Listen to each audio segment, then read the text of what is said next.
दोस्तों जय हिंद।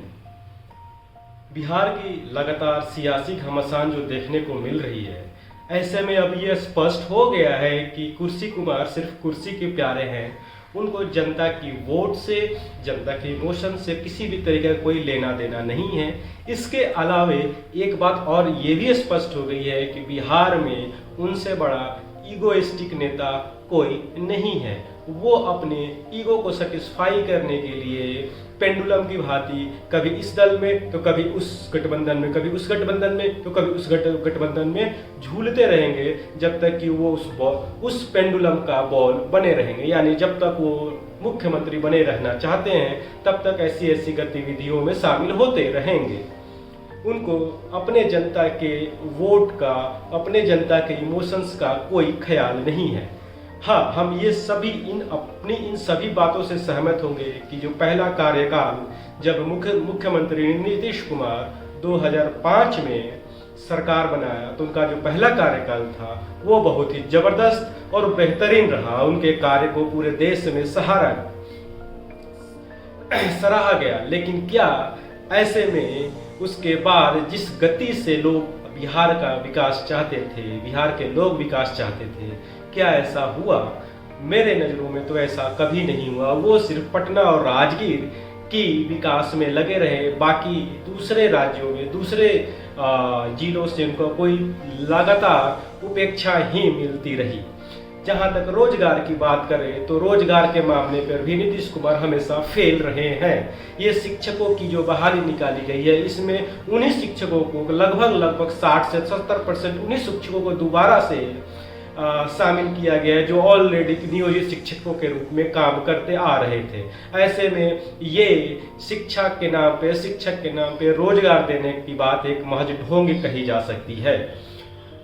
अगर हम बात करें नीतीश कुमार के लगातार गतिविधियों की तो 2013 में नीतीश कुमार ने बीजेपी के साथ सबसे पुराना गठबंधन अलायंस को तोड़ करके अपनी एक सरकार बनाई और 2015 में जेडीयू और आरजेडी ने मिलकर चुनाव लड़ा और बहुत ही भयंकर वोटों से उनकी जीत भी हुई।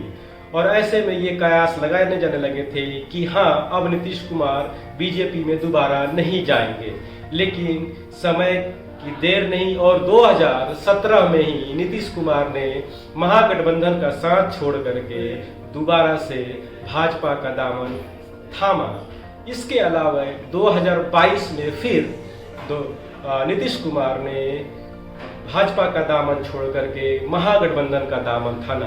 लेकिन इन सारी गतिविधियों में एक चीज कॉमन रही और वो रही माननीय मुख्यमंत्री नीतीश कुमार वहीं के वहीं रहें, यानी वही मुख्यमंत्री बने रहें। यानी इन सारी गतिविधियों से ये तो स्पष्ट होता है कि बिहार में मुख्यमंत्री वही बनेंगे चाहे सरकार किसी की भी हो। अभी हाल के दिनों में बिहार के राजनीतिक परिदृश्य और परिदशा पे चर्चा की जाए, नज़र रखी जाए तो ये भी क्लियर है कि बीजेपी भी मुंह फाड़े खड़ी है कि कब नीतीश कुमार उनके पाले में आए और नीतीश कुमार को फिर से मुख्यमंत्री बनाया जाए।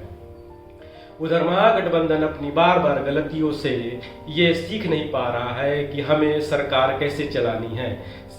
बिहार के लोग सरकार को वोट देते हैं बिहार के विकास के लिए, बिहार में रोजगार को लाने के लिए, बिहार में रोजगार उत्पन्न करने के लिए, बिहार के युवाओं को के लिए काम करने के लिए।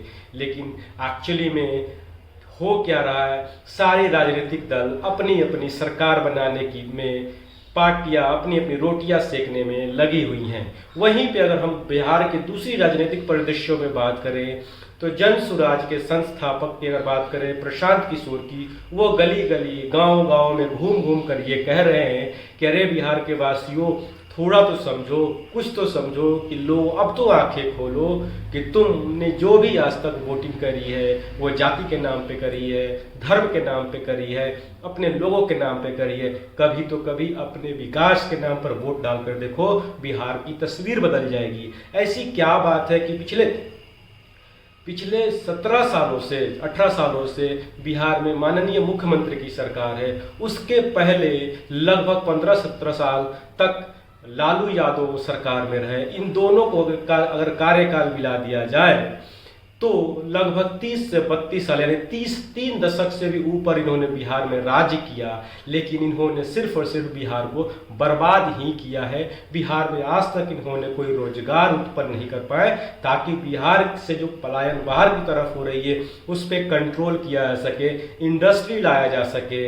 ऐसा सोच किसी भी मुख्यमंत्री में आज तक नहीं आया और आएगा भी कैसे। कभी अनपढ़ राबड़ी देवी मुख्यमंत्री बनी, तो कभी लालू यादव आए तो शिक्षा के महत्व को नहीं समझ पाए, और जब नीतीश कुमार आए तो शिक्षित होते हुए भी शिक्षा की नगरी को ध्वस्त करके रख दिया। ऐसे ऐसे बहालियां करी जिससे शिक्षा का जो स्तर है इतनी नीच हो चुका है, इतना गिरा हुआ हो चुका है कि बिहार के बच्चे अगर सिर्फ और सिर्फ नौकरी पा पाते हैं तो अपनी मेहनत के बल पे, अपनी गरीबी की दशा को सुधारने हेतु अपने मेहनत के बल पे ही वो नौकरी कर पाते हैं। दोस्तों, अभी समय आ गया है अपनी आंखों को खोलने का, नहीं तो ये नेता हम नागरिकों को ऐसे ही लूटते पीटते और खाते रहेंगे। इनको सरकार के, इनके लोगों के डेवलपमेंट से, विकास से कोई लेना देना नहीं है। दोस्तों, मेरी बात अगर आपको अच्छी लगी हो तो वीडियो को लाइक जरूर करना, और मेरे चैनल पे अगर नए हो तो चैनल को सब्सक्राइब करें। आप वीडियो तो देख लेते हैं लेकिन चैनल को आप सब्सक्राइब नहीं करते। मेरा भी मनोबल बढ़ाइए, क्योंकि मैं आप ही लोगों के लिए, हम सब के लिए मैं अपनी आवाज़ बार बार आप लोगों के बीच रख पाता हूँ, ताकि हमारे भाइयों को, हमारे बहनों को, हमारे चचाओं का थोड़ा सा अकल खुले और इन सब से उठकर जाति से, धर्म से शिक्षित लोगों को ले आओ मार्केट में। शिक्षित लोग ही इस राज्य का उत्थान कर सकते हैं, नहीं तो सब रोटी सेकने में लगे हुए हैं। इधर बीजेपी मुंह फाड़े हुई है कि कब नीतीश आ जाए कि हम इसको कुछ दिनों के लिए मुख्यमंत्री बना दे और अपना राज चले। बीजेपी भी कम नहीं है, बीजेपी भी सरकार में काफ़ी टाइम तक रही है और उसने क्या किया, आज तक विशेष राज्य का तो दर्जा दे नहीं पाया, तो ये क्या ही विकास करेंगे ये। जय हिंद दोस्तों।